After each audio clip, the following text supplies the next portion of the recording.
Hi, my name is L.Berssenbruegge, and this is a video presentation about the author and presenter Glennon Melton and her experiences with an eating disorder, alcohol and drug problems, and her recovery, and how they provide a valuable lesson in the field of addictions and psychology.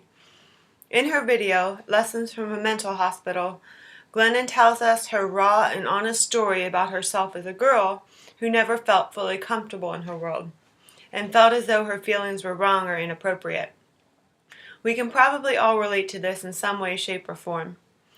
She talks about how sensitive she is and how deeply she felt. She mentions how when someone asks, "How are you?" as a society, we're expected to respond with, "I'm fine, and you?" Covering up the truth about what's really going on, because most of the time, the truth is messy and should not be touched. For a long time, she pretended to be okay, even when she felt like she didn't belong. She hid behind her capes. When she talked about her experiences in the mental hospital, after she decided to ask someone for help, she mentioned that she felt safe there because everyone was included and simply because he or she existed. Feeling worthy allowed her to take off her capes. For the first time, she felt as though she could be her raw, sensitive self.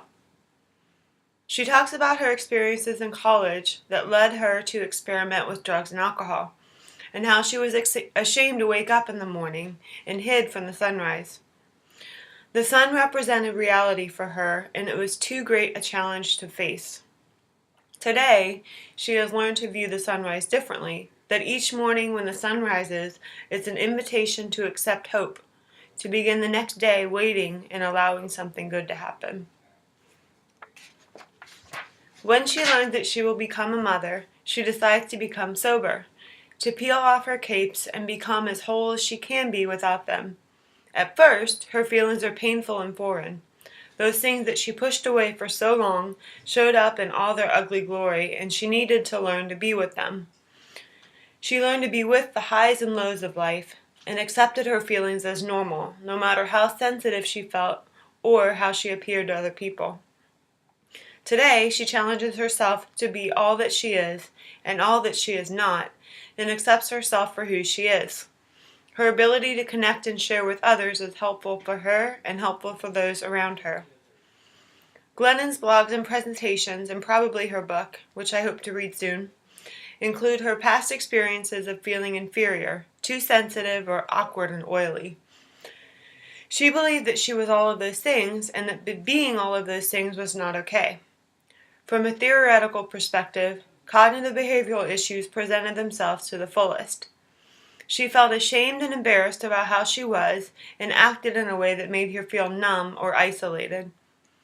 Once she began to challenge those beliefs after she recognized that they weren't working for her, she felt liberated and free from the terrifying truths that were holding her back in life.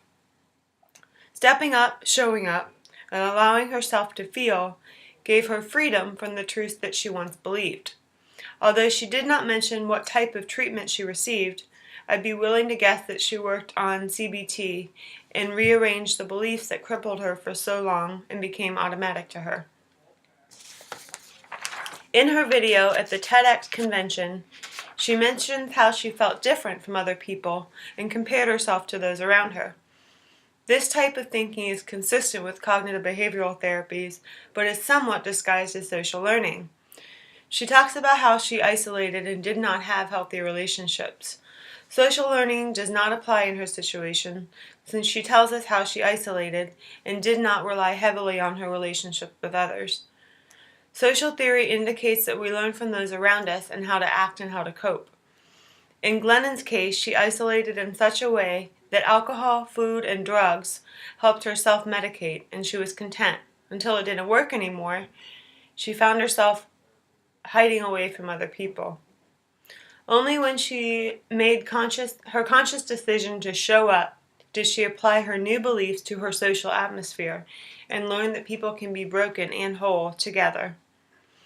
Glennon's ability to share herself with others allows her to be well. The quote, "You're only as sick as your secrets," applies to her. When she became honest with herself and others, it allowed her to heal in such a way that made her the best version of herself. Her openness serves as a tool for encouraging others to love themselves fully and gives an opportunity to join her in recovery. Today, her thoughts and feelings are realistic, and they provide a foundation for a lifetime of helping others heal too. Thank you for listening.